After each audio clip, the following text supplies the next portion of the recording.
WCCO Television, Minneapolis, St. Paul.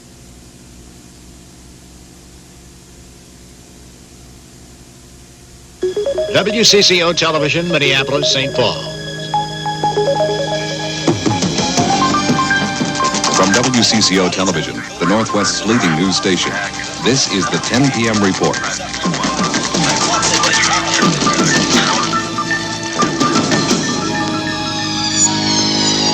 Good evening, everyone. In the news tonight, 7 people were taken to a hospital today, the result of an accident on Highway 35W. A simulated storage tank explosion helped St. Paul firemen practice for the real thing.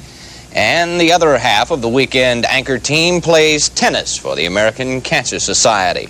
But topping the news tonight, Pope John Paul II returned to his native Poland today, the first visit by a pope to a communist-ruled country. A report now from CBS News in Warsaw. The Pope kissed the soil of his native land. He announced that he had returned to Poland as a pilgrim, but before the day was out, it was apparent that he had returned as a crusader. It was a cool, official reception. Most members of the Polish Communist Party Presidium had strong objections to the Pope's visit, but realized there was little they could do to prevent it. The Polish people had no reservations. There was joy unrestrained as the Pope rode in what could only be described as triumph through the streets of the capital. The population of the city was perhaps doubled as Poles flocked here for a glimpse of their Pope, their Polish Pope. He said later that the ride through the streets had left him deeply moved as he thought of the tragedy of Warsaw, a city reduced to rubble by the Germans in World War II. At the restored Gothic cathedral, a building in which tanks fought battles in the war, the crowd outside shouted its affection. The mood was again restrained when the Pope visited the 18th century Belvedere Palace for a formal meeting with Communist Party leader Edward Gierek.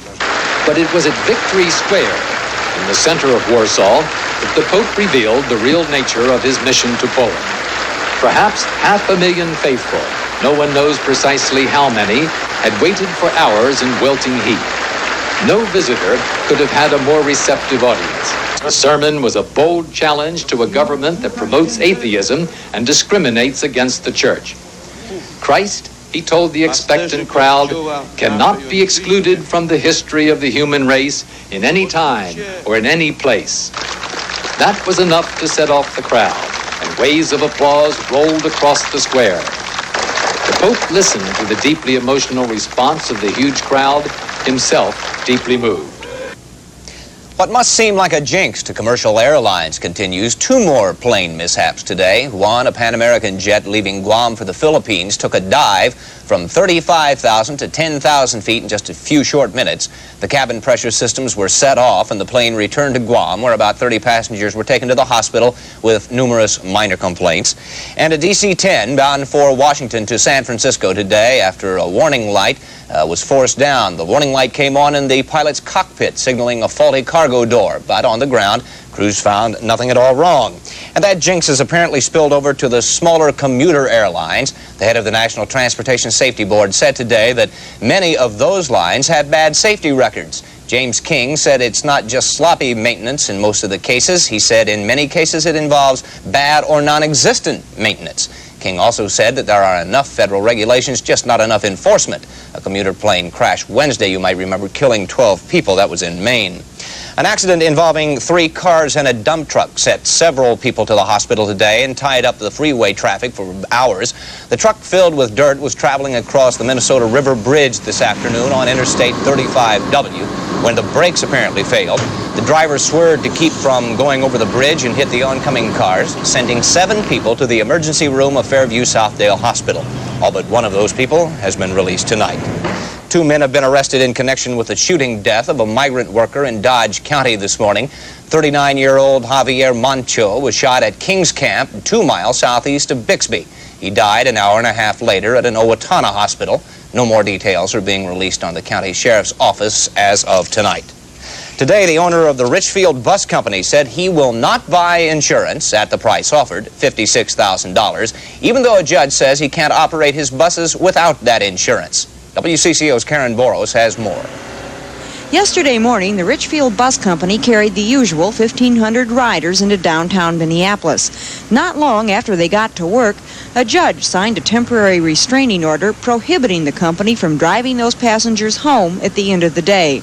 But at the end of the day, the company ignored the restraining order, ignored the judge who found they were operating without insurance, operating in violation of state law.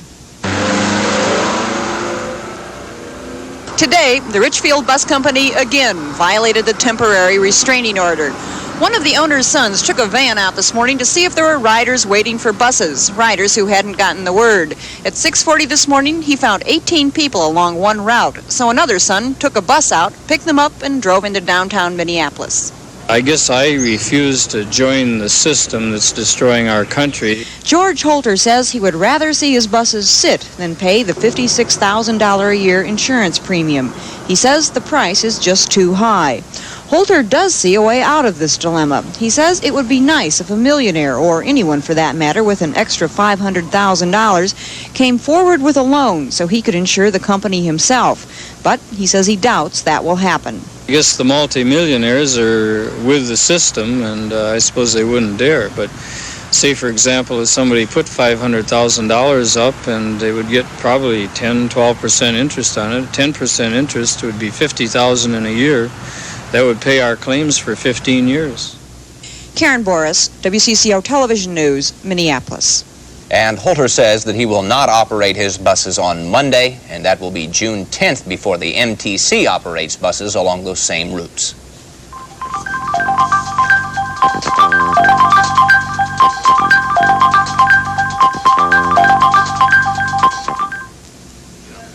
That's upstairs. Selling the house you love can be rough. These two hands paneled this room. He knows. He knows. But Vermel Smaby Realtors know what you're going through. These two hands. He knows. That's why Vermel Smaby does everything to make your move as painless as possible. He knows. Including getting you a fair price. That much. He knows. Talk to Vermel Smaby. They know what a move means. Sunday evening at 10:30 on Channel 4, Richard Chamberlain and Blythe Danner star in F. Scott Fitzgerald, The Last of the Bells. I don't want to be famous. No, you don't. Anyway, that's not me. I'm not a girl in a book. I'm not a girl in a short story. I am myself. I want myself back. F. Scott Fitzgerald's fictionalized meeting with Zelda on the 10:30 Sunday movie on 4. Every evening, Channel 4 plays favorites. In the national news, President Carter tried to charm some House guests this weekend. The House was Camp David, and the guests were House Democrats. The congressmen and their wives had been helicoptered to Camp David for an overnight visit, a visit they said was purely social. There was speculation, however, that the president called the meeting to discuss key energy issues, more specifically the gasoline shortage problem. The Minnesota motorists may have found it easier to get gasoline this weekend. There is still no relief in sight from the high gas prices. The latest estimate is that prices here will go up to at least $1 a gallon beginning this month. Brian Edisvold of the Minnesota Service Station Association says the allocation shortage would be statewide and lead to earlier closing hours at stations trying to stretch supplies. A weekend of anti-nuclear rallies began today with a mass arrest of 300 protesters in Oklahoma. The Sun Belt Alliance demonstrators gathered in the rain today at the site of the unfinished Black Fox nuclear station 17 miles west of Tulsa. They were within 300 yards of the site before police arrested them for trespassing. And other demonstrations are planned this weekend at or near plants throughout the country, including a rally at the Prairie Island plant near Red Wing, Minnesota, and that'll be tomorrow. Radiation at a school in Arizona was the subject of some concern today. Commissioners for the Atomic Energy Commission sent inspectors to the main kitchen of the Tucson Unified School District. The kitchen, which prepared meals for up to 45,000 students, closed yesterday when food was found to contain tritium, a radioactive substance which is used by a plant nearby to make luminous signs. A fire was intentionally set in Roseville today, but it wasn't by an arsonist. The fire department did it to help guard against oil tank fires. Tom Hendrick reports. This oil storage tank fire in California destroyed thousands of gallons of oil and did millions of dollars in damages. Now, fires like this happen infrequently, but they could happen here in Minnesota, too. And today there was an exercise to prevent them. It happened in Roseville, where more than 10 St. Paul area fire departments fought a fire which they set to simulate a real oil tank explosion. Since the exercise took place at the Williams Tank Farm, extra caution was mandatory, or else the fire drill could become the real thing. For the New Brighton Fire Department, Roseville Mutual Aid Fire Drill. They need one pumper with your largest diameter hose. Go to the Mets Bakery on Long Lake Road between C and C2. More units responded as the smoke billowed into the air and onto nearby homes and businesses. The Pollution Control Agency had issued a permit for the short-range pollution. Some things went a little slow. It was an hour before firemen were hosing down the storage tanks, and that's the critical thing in a real tank fire to prevent the fire from spreading. But officials were satisfied. This is our first real mutual aid drill of this size within this complex, and it's working out to our expectations. Maybe not as fast as we'd like it, but it's working out well. Fire officials say there will be more such drills to hone their skills. In these days of energy crisis, they say, such skills take on an even greater importance.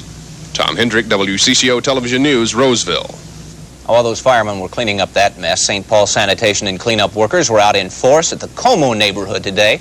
The Cleanup Blitz is an experimental program and may be tried in other neighborhoods in that city. But nearly overshadowing that was a threatened confrontation between Mayor George Latimer and State Representative Mike Fritz.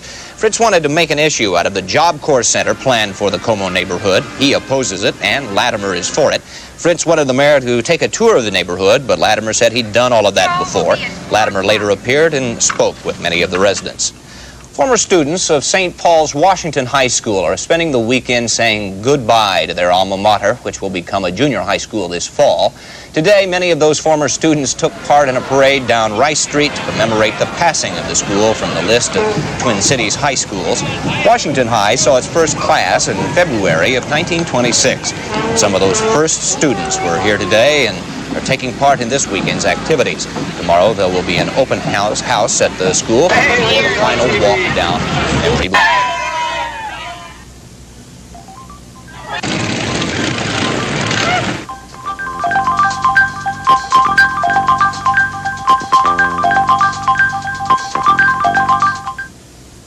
Your homeowning future is looking good. A New Horizon townhome is still the best investment you can make. It's a lot of home at an affordable cost. Prices start in the 50s. Zero down VA, under $1,500 down FHA with millions in financing reserved just for you. Come see the quality that gives New Horizon the best resale value of any new home. New Horizon, the Twin Cities' leading townhome builder. See Sunday's paper for details.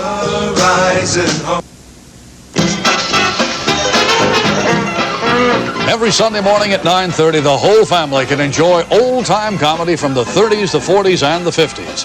This week, the Bowery Boys are loose in London, an Allied artists feature from 1953, starring Leo Garcia and Hans Hall.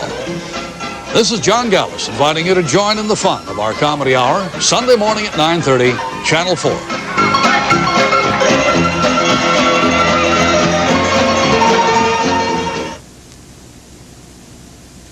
As you noticed, and as we told you before we got into the news program, Pat Miles is off, so I'm in this chair today by myself. She is playing in an American Cancer Society celebrity tennis match. You notice I am not playing in it, being neither of those two to qualify. Did I hear that Mark is playing? Yeah, Mark Rosen's in it too. Listen, I want to talk to you about Jim Gilbert. Apparently he has some words to the wise for those people who want to run in there and take a dip. Yes, he said today he saw some people swimming and checked the water temperature at several lakes around the area, and the average temperature was 63 degrees. Well, in the summer, when swimming is more common, it usually the average temperature in the Twin City area is usually about 70 degrees. So if you did take a quick dip today because it's warm outside, take the wind out of you. It could have taken the wind out of your sails. Yeah, that 7 degrees is a lot when it comes to water. Our present temperature in the Twin Cities now is 68 degrees. That's 20 degrees Celsius.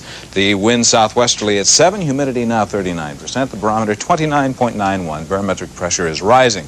Here are the stats for the day. And 79, our temperature just after 6 o'clock tonight. The high, the low 45 degrees this morning. Sunrise tomorrow will be right near the 5:30 hour, with sunset nearing 9 o'clock tomorrow evening. Fair to partly cloudy sky over most of Minnesota and Wisconsin right now. 56 at International Falls. Alexandria reporting 66 at 69 at Redwood Falls. Rochester 65 degrees. 67 degrees at Eau Claire. The same at La Crosse, with Duluth reporting 56. The North Shore has had some chilly temperatures, but that, of course, is to be expected too this time of spring.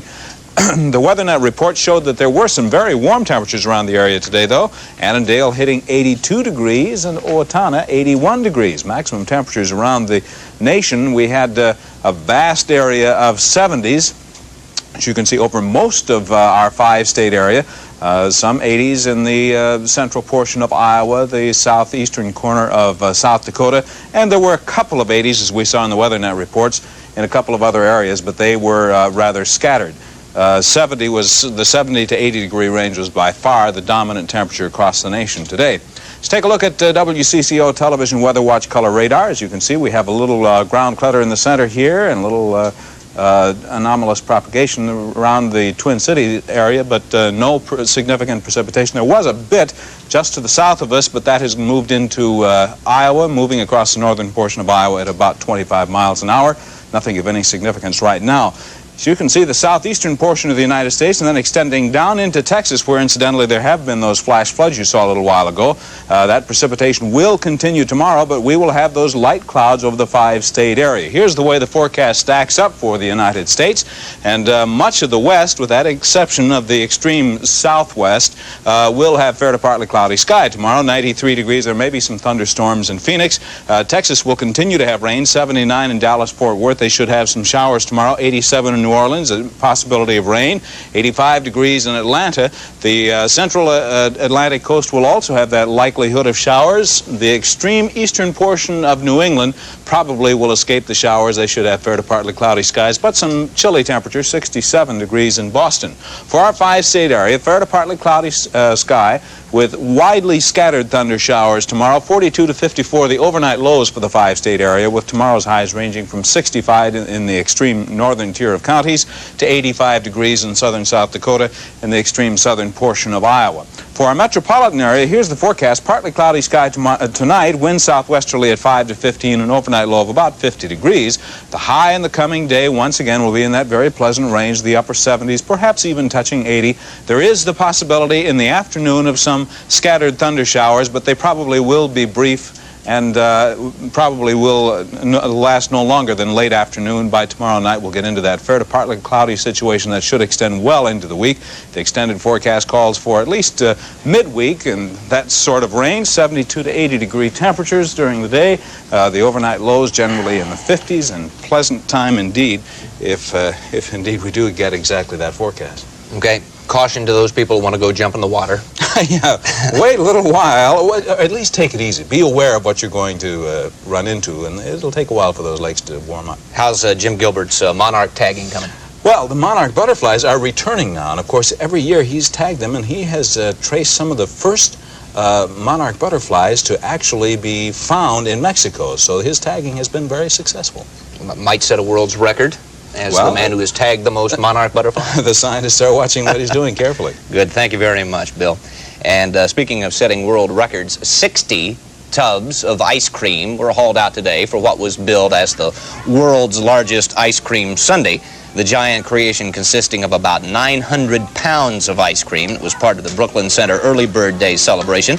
And there were a lot of people, as you can see, who were out there to help celebrate and count those 10 jillion calories.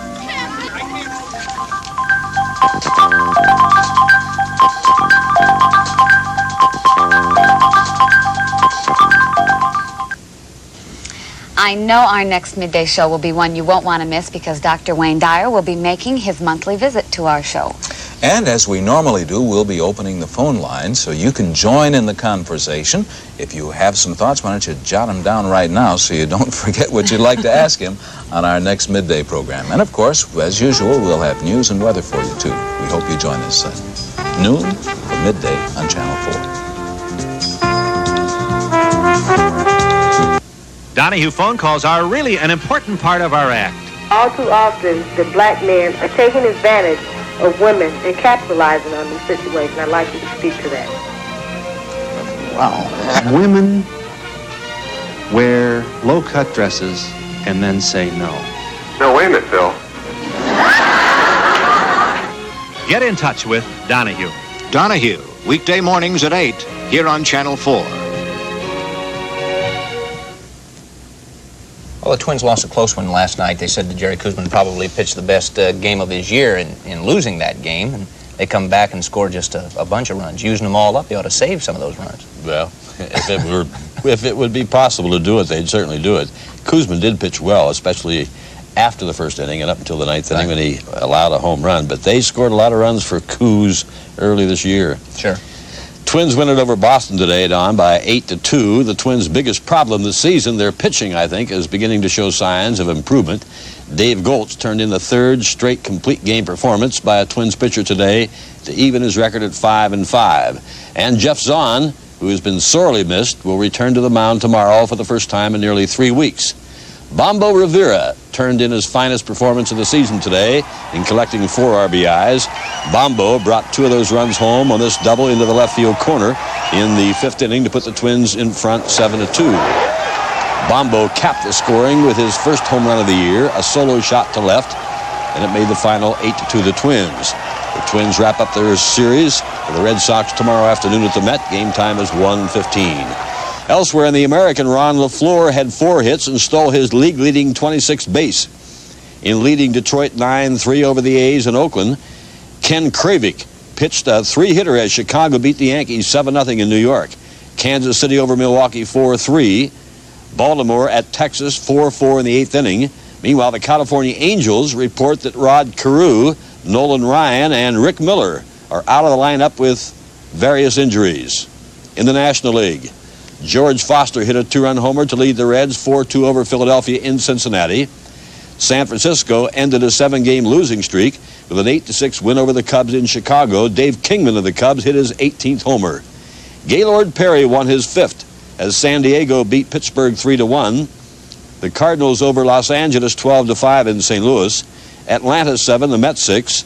And in Houston, the Astros and Montreal are 1-1 in the 7th inning. Defending champion Grand Rapids won Region 7 AA with a 9-5 win over Cloquet, and Fertile Beltrami took Region 8A with a 5-1 win over Bagley. Now both will enter the state high school baseball tournament starting on Monday. Edina East won its 2nd straight high school boys tennis title today with a 5-0 win over Wilmer this morning in the semifinals and a 5-0 win this afternoon over Virginia. Meanwhile, Blake won Class A, beating St. Paul Academy 4-1. St. Paul Central won the boys and South St. Paul the girls championship during today's state class AA track meet in Cottage Grove. This was the first all-metric state track championship, and so each winner established a state record. Don Peterson of Burnsville and Julie Biskowski of South St. Paul were the only doubles winners in the girls competition. Meanwhile, Jeff Bird of Minneapolis Central turned in the outstanding performance of the boys' end of the meet with victories in the 100-meter and 200-meter dashes. Bird edged St. Paul Central's Andre Billups in the 200-meter event by just 0.06 of a second. Only the wind stood between Ronaldo Nehemiah of the University of Maryland and track history at the NCAA track and field meet. Dan Rowan reports now from the University of Illinois. Maryland's Ronaldo Nehemiah, the world record holder in lane 5 against arch rival Greg Foster of UCLA, the defending champion in lane 4. Both men out even over the first hurdles, but Foster skimmed the 3rd, hit the 4th and 5th, and finally quit, leaving Nehemiah all by himself at the finish. The Stadium Accu-Track said 12.7, 3/10 better than the world market with a 7-mile-an-hour wind, not legal. Here's another look. Foster and Nehemiah on the inside, Foster dropping back, and Nehemiah by himself to take the NCAA championship in the fastest time ever for the 110-meter hurdles. The official time, 12.91 seconds. The Minnesota Kicks, still the leaders in the Central Division, will play second-place Tulsa tomorrow night at the Met. Also in the North American Soccer League tonight, Philadelphia over Detroit 3-0 and Tampa Bay defeated Seattle 3-0. A crowd of over 50,000 in South Africa today as unbeaten heavyweight John Tate won his 19th pro fight with an 8th-round technical knockout over Kali Knuts of South Africa in his scheduled 12-rounder. The referee stopped the bout with Knuts bleeding freely from the eyes and nose. And that win puts Tate now in line for a title shot, possibly within a year. Nancy Lopez has maintained her 3-stroke lead after 3 rounds of the LPGA in New Rochelle, New York. The Ramsey County Lung Association will sponsor the Golf for Lung Power Tournament this Tuesday at the Hastings Country Club. Some openings are still available for a 1:30 shotgun tee-off. Greg Stadler, who shot a course record 62 on Thursday, shares the 3rd-round lead in the Kemper Open in Charlotte, North Carolina. With him at 12 under is Jerry McGee, who broke Stadler's record 45 minutes later with a 61. The final round of the Kemper Open at 3 o'clock tomorrow here on Channel 4. Dick Osger of Columbia has the early lead in the 48th annual Gross Invitational Golf Tournament with a par 71. And his son Jim, along with John Hendricks of Como, are tied for second with 72s. Defending champion Chris Perry of Edina West plays his round tomorrow when the tournament winds up. A crowd of nearly 25,000 greeted the newly crowned NBA champion Seattle Supersonics today on their arrival from Landover, Maryland, where they beat the defending champion Bullets last night, 97-93, to wrap up the title in 5 games. Well, they worked hard for it. Al, I got a little sports item for you here. At the beginning of the show, we explained that Pat Miles was not going to do the show this evening because she was playing in that Cancer Society benefit tournament. We used the words playing tennis very advisedly. We have some videotape highlights from tonight's doubles action with WCCO sportscaster Mark Rosen along. We see why we only loosely describe Miss Miles' action as playing tennis. Okay, now we're going to join the action at match point.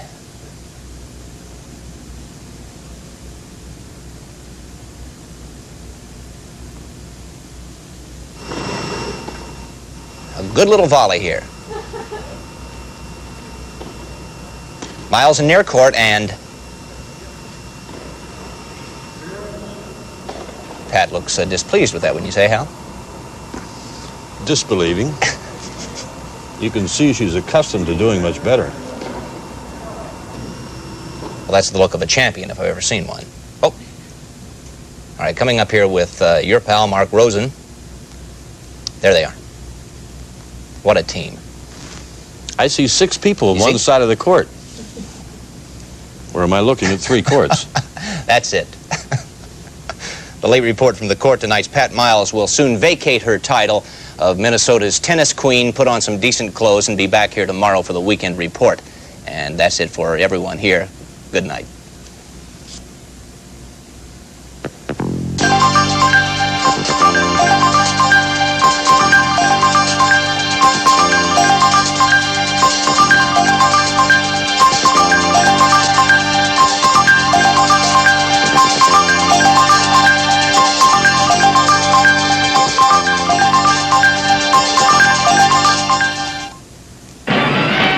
Hair blowers, curling irons, hot rollers. They can give you heat-dried hair, and heat-dried hair needs more than a regular shampoo. You need the clean that can take it. Flex Balsam and Protein Shampoo. Revlon's unique shampoo clears dirt and grease, but Flex is so rich in conditioning and moisturizing, even heat-dried hair comes bouncy, full of body clean. The more you do to your hair, the more you need Flex Balsam and Protein Shampoo. Flex Conditioner, too, from Revlon. Hey, hey, hey, look what I won in the office raffle. An automatic drip coffee maker. How nice. I wonder which coffee gives the best flavor in these coffee makers, Mrs. Olson. The boss's wife says Folgers taste great in these coffee makers. She's right. Nothing works better in these machines than Folgers. And Folgers is a coffee recommended by Mr. Coffee, the best-selling coffee maker. Why is Folgers so great for automatic coffee makers? Because Folgers is mountain-grown coffee. And gentle drip brewing in these machines brings out even more of that mountain-grown flavor. Mountain-grown, you know, is the richest, most aromatic kind of coffee. Taste rich. Delicious. No wonder Folgers is recommended by Mr. Coffee. Mountain-grown Folgers. That's how really good coffee makers make really great coffee.